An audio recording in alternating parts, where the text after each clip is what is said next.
Javier Camacho, profesional destacado.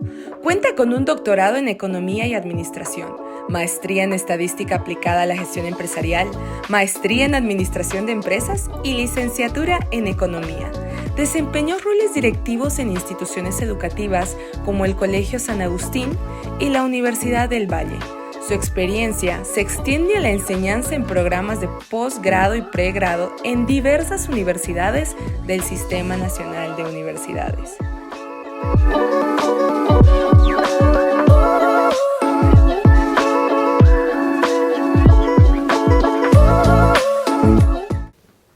Javier, gracias por estar con nosotros en la Cato Talks. Hoy vamos a tocar un tema muy interesante que es la evolución educativa, pero desde la perspectiva económica. Sabemos que el gobierno ha puesto algunas imposiciones en el sentido de no poder hacer un incremento a la matrícula, ¿no? Y claro, esto ha traído consigo muchos resultados, no sé si positivos o negativos para los colegios, pero yo quisiera que tú nos digas desde tu punto de vista, ¿cómo afecta esto al crecimiento de estas unidades educativas? Bueno, buenas tardes, Carlitos. Gracias por la invitación. El tema administrativo financiero en los colegios privados en Cochabamba, en Bolivia, es bastante complejo. Por la estructura de costos que se manejan de afuera, pareciese un buen negocio abrir un colegio privado con todas las comodidades, con todos los avances tecnológicos que la era nos exige. Pero no es tan fácil, no es tan sencillo. Para que tengas una idea, el 70-80% de la estructura de gastos de un colegio particular se va en sueldos y salarios, ¿sí? Y esto hace que los márgenes para poder trabajar, implementar, porque sobre estos gastos en sueldos y salarios tú tienes que aumentar gastos académicos, gastos administrativos, que ya se consumen todo el ingreso. No es una casualidad, Carlos, que estos últimos años, incluso me animaría a decir estas últimas décadas, no hay iniciativas privadas con la creación de nuevos colegios. Tú revisas los colegios con los que trabajamos, etcétera, y son los mismos de estos últimos años.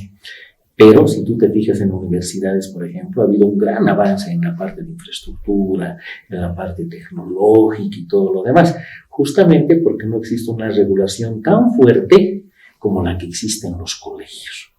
En los colegios existe una regulación por parte del Estado muy fuerte. Primero, no puedes aperturar más de cierta cantidad de paralelos, ¿sí? Está limitado ahí. No puedes incrementar las pensiones de acuerdo a lo que tú creas que pueden cubrir tus utilidades, tus gastos, etc. Si no, esto está regulado por el gobierno. El gobierno te dice que tú aumentas 2%, 3%, 5%. No aumentas, clausura el año, se baja 25%, tú tienes que asumir eso. Los papás de repente quieren un descuento del 30, 40, 50%, nos ha pasado en pandemia. Entonces, manejar la estructura administrativa y financiera de manera responsable para que sea sostenible en el tiempo en los colegios privados no es cosa fácil. Seguramente desde la pandemia estamos viendo y me contabas que habían muchos problemas con algunos colegios, pero ¿cuál es la opción? ¿Existen alternativas económicas, financieras, externas, internas, no sé, para mejorar la posición de los colegios? Debería haber, pero eso tiene que partir por una nueva estructura en la parte de regulación. Te nombraba hace rato que los cursos no pueden ser más de 3 ahora, 3 paralelos. Si quieres abrir un cuarto, quinto paralelo, necesitas un permiso del SEDUVE que difícilmente te lo darán. La cantidad de alumnos por aula también es limitada. Tú tienes 30, 35 alumnos por aula. Uno va a los colegios o ve el colegio de tus hijos y dice, oye, pero en este colegio hay 40, 50. Y ya están contra la norma. Pero es la única forma en la que esos colegios van a ir subsistiendo. ¿Por qué? Por la parte de los ingresos estamos viendo que están muy regulados. No pueden abrir más paralelos, no pueden meter más chicos a las aulas, que me parece que está bien, pero tampoco pueden aumentar las pensiones como ellos crean pertinente. Entonces, el crecimiento de los ingresos está limitado, ¿no es cierto? Pero en la parte de gastos no. Un padre de familia paga 10 pensiones en el colegio. pero el colegio al profesor le tiene que pagar 12 sueldos.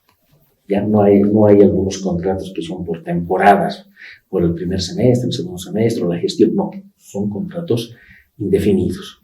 El incremento salarial va por ahí, la inflación que me afecta a los gastos, entonces tengo los egresos por un lado, que van creciendo con una pendiente mayor, y los ingresos que de repente crecen, pero con una pendiente menor. Los últimos años no ha habido incremento de las pensiones, el 2020 se ha clausurado el año escolar, los colegios han cobrado solo 6 de 10 pensiones, unos han cesado, otros han continuado a pérdida, ¿sí? El 2021, que seguíamos con la pandemia, 25% de descuento en los ingresos, entonces no es sostenible cuando en tu estructura, te reitero, tienes el 80% que está destinado a sueldos y salarios. ¿Por qué? Porque es una presión grande que se tiene. El Ministerio de Trabajo, de hecho, te firmas y le haces firmar por cierto tiempo, ¿no? Entonces ahí hay una serie de dificultades. Te reitero, las universidades han tenido una etapa de esplendor, ¿no? Hay inversiones fuertes que me parece bien. Entonces deben buscar alternativas para que dentro de los colegios privados también existe esta posibilidad de generar nuevos ingresos y todo lo demás. Es muy complejo, pero algo debemos hacer.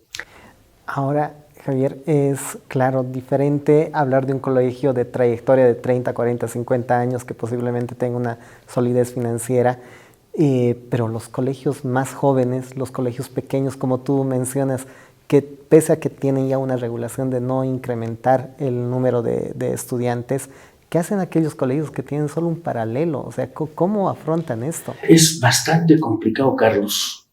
Los colegios tradicionales en Cochabamba, que muchos de ellos están relacionados con la iglesia, ya que tienen 50, 60, 70 años de vida institucional, no tienen mucho problema en la cantidad de alumnos que ellos absorben, ¿sí? Entrar a un San Agustín, un Don Bosco, un La Salle, un Alemán, un Santa Ana, un Santa María, un Merinol, no es sencillo para los papás, ¿sí? Tenemos que buscar la famosa muñeca para ver si hay algún espacio de las que ellos puedan ser parte del colegio. Entonces ellos están a full. Ellos ya tienen el problema de están sobredimensionados, es decir, hay mucho estudiante por aula, demasiado, no está bien, no es correcto. Hay una especie de hacinamiento ya en los colegios. No puedes abrir más paralelos, no puede crecer el colegio. Entonces ellos relativamente tienen asegurada la parte de ingresos. Vámonos a colegios medianos o colegios nuevos que sin mucha tradición, con infraestructuras que no son de paso las adecuadas, tratan de batirse ellos y tienen 15, 20 estudiantes en un solo paralelo. Los contratos a los profesores obviamente no van a ser tan altos. En estos colegios tradicionales hay profesores que ganan hasta 60, 70, 80 bolivianos la hora académica, mejor que en universidades, ¿sí? Pero en estos otros llegamos a hablar hasta de 20 bolivianos. Entonces la pregunta es, por 20 bolivianos, ¿qué le puedo exigir a ese profesor? ¿O qué tipo de profesional voy a contratar con ese monto que se acomode a esa escala? Entonces es muy difícil. Entonces obviamente esto repercute a nivel educativo. Si uno pide computadoras para los chicos, para los estudiantes, son computadoras viejas, antiguas, que tardan 15, 20 minutos en encender.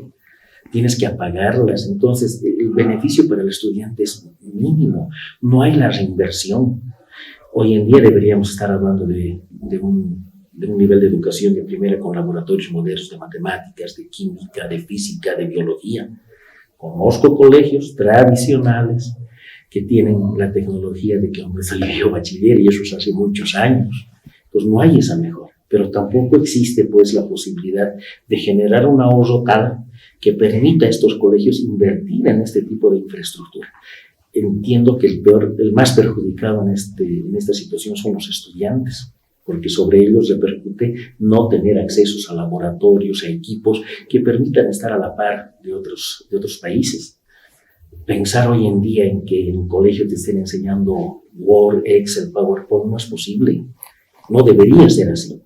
Hay otros colegios que son modelos que ahí te enseñan programación, te enseñan robótica, que están a la par de la tecnología. Pero para estos otros colegios más pequeños es muy difícil, no porque no quieran, sino la capacidad de ingresos no les permite tener la posibilidad de acceder a este tipo de tecnologías, a este tipo de sistemas modernos para que el mejor nivel de educación se vea plasmado en sus bachilleres. Y eso lo vemos día a día en todas las universidades. Cada vez pareciese que tenemos bachilleres con menos formación, menos capacidades, menos competencias.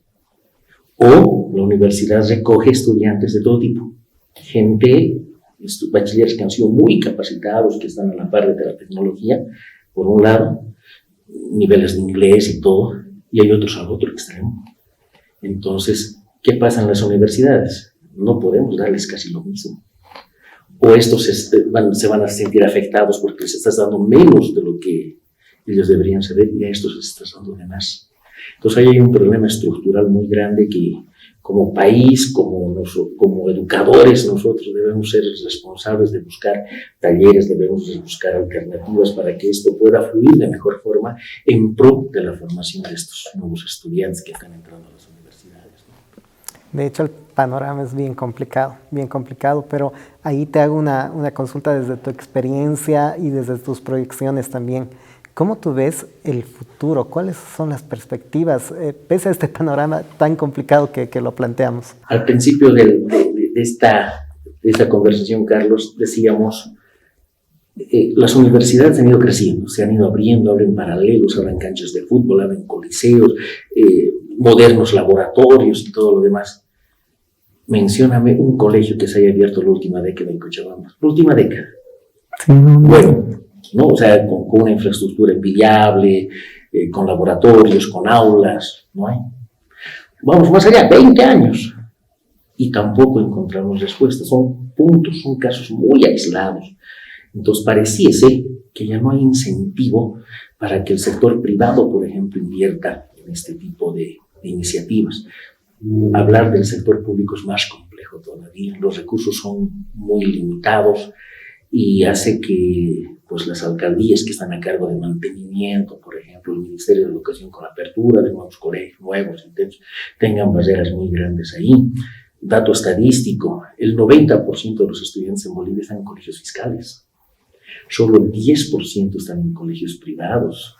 Sí, cuando se clausura la gestión académica por pandemia el año 2020, se clausura y dicen el gobierno, ya, a los profesores se les va a pagar normal, porque no había la capacidad de dar las clases virtuales. Sí, teníamos el problema muy de estructura, porque no es que los alumnos o los papás tengan acceso a los equipos, a eso, sino los mismos profesores no tenían la formación para enfrentar este desafío. El 10% de los que estudian en privados tenían el mismo problema, de repente con más recursos. Algunos colegios muy puntuales han logrado superar ese desafío de completar la gestión escolar, a pesar que había la clausura en julio, de seguir con estos cursos, estas clases, por 4 meses más, pero ya a cargo de la misma institución, pagándoles a los profesores, a la parte administrativa y todo lo demás. Además que había algunas regulaciones por parte del Ministerio de Trabajo que no podías retirar gente, por ejemplo, ¿sí? Que no podías darles vacación, ¿ya? Y una serie de normas muy humanas que me parecen que están bien, pero que en última instancia han afectado a los colegios. Algunos sí han podido sopesar con eso, otros no. Perspectivas. De cierta forma, yo creo que las unidades educativas privadas están ayudando al gobierno central a formar a los bolivianos, a formar a la gente. Si bien hay algunos impuestos que no se pagan, que tienen algún tratamiento muy particular, muy especial, no es suficiente. Deberíamos ver programas de tal forma que el gobierno trate de colaborar a estas iniciativas privadas, brindándole una serie de ventajas administrativas, financieras, de tal forma que estos puedan crecer, puedan invertir un poco más. Es muy difícil para un colegio tener un laboratorio como el que nosotros tenemos, por ejemplo, claro. De 50, 60 equipos con Mac, ¿no? Claro. Entonces es casi imposible pensar en eso en un colegio privado, inclusive. Es complicado. ¿Por qué? Porque cada vez financieramente estamos jugando los colegios. Tenemos la brecha perspectiva de ingresos, pero tenemos la perspectiva de egresos que están en esta situación. Unos más adelante, unos antes, unos después, pero esta línea de egresos va a estar sobre la línea de ingresos. ¿Y qué va a pasar? Los colegios tienen que cerrar. Claro. Siendo grandes, siendo medianos y pequeños, la situación es mucho más compleja todavía. O, para dar un respiro, contrataremos profesores ya no de 50, de 60, de 70. Contrataremos profesores de 10, de 20, de 30. Contrataremos equipos, no los de última generación, estamos con I7 creo ahora, ¿no es cierto? Sí. Contrataremos el I3. Claro, seguramente. Entonces, los laboratorios, lo estrictamente necesario. Entonces, ¿quién va a ser el perjudicado? El estudiante. El estudiante. Cuando en otros países, los países nórdicos, por ejemplo, su prioridad es el estudio, el estudio, el estudio. Es decir, educación y educación. Acá en Bolivia pareciese que no. Somos un país con recursos limitados, pero yo creo que la única opción para poder sacar este país adelante es invertir en educación, ver programas que favorezcan a estas unidades educativas privadas, de tal forma que ellos ayuden al Estado a formar a los bolivianos en mejores condiciones, más competitivos, con más competencias, con más actitudes. Totalmente de acuerdo. Javier, es un tema muy interesante y seguramente da para hablar mucho, ¿no? Pero la inversión, como tú decías, en la educación y tener estos programas que ayuden al crecimiento, pues es algo innegable. Javier, gracias por tu tiempo, gracias por tus opiniones, gracias por estar aquí en la Cato Talks Más. Te pido que no te retires todavía, tenemos un presente para ti por habernos ayudado y seguramente a todas las personas que nos van a ver, nos van a escuchar. Todo lo que nos has dicho les va a servir un montón. Aquí es un pequeño reconocimiento por parte del programa que te hacemos entrega para que lo puedas tener ahí en tu escritorio como parte de la primera temporada de la Cato Talks. Ahora mismo vamos a poner esto. Perfecto. Gracias, Carlos, muchas gracias a todos y bueno, esperemos contribuir de alguna forma en la formación de los jóvenes y de este país que tanto necesita gente muy educada, muy preparada, pero de primera. Así es. Poder sacar este barco que se llama Bolivia. Así es.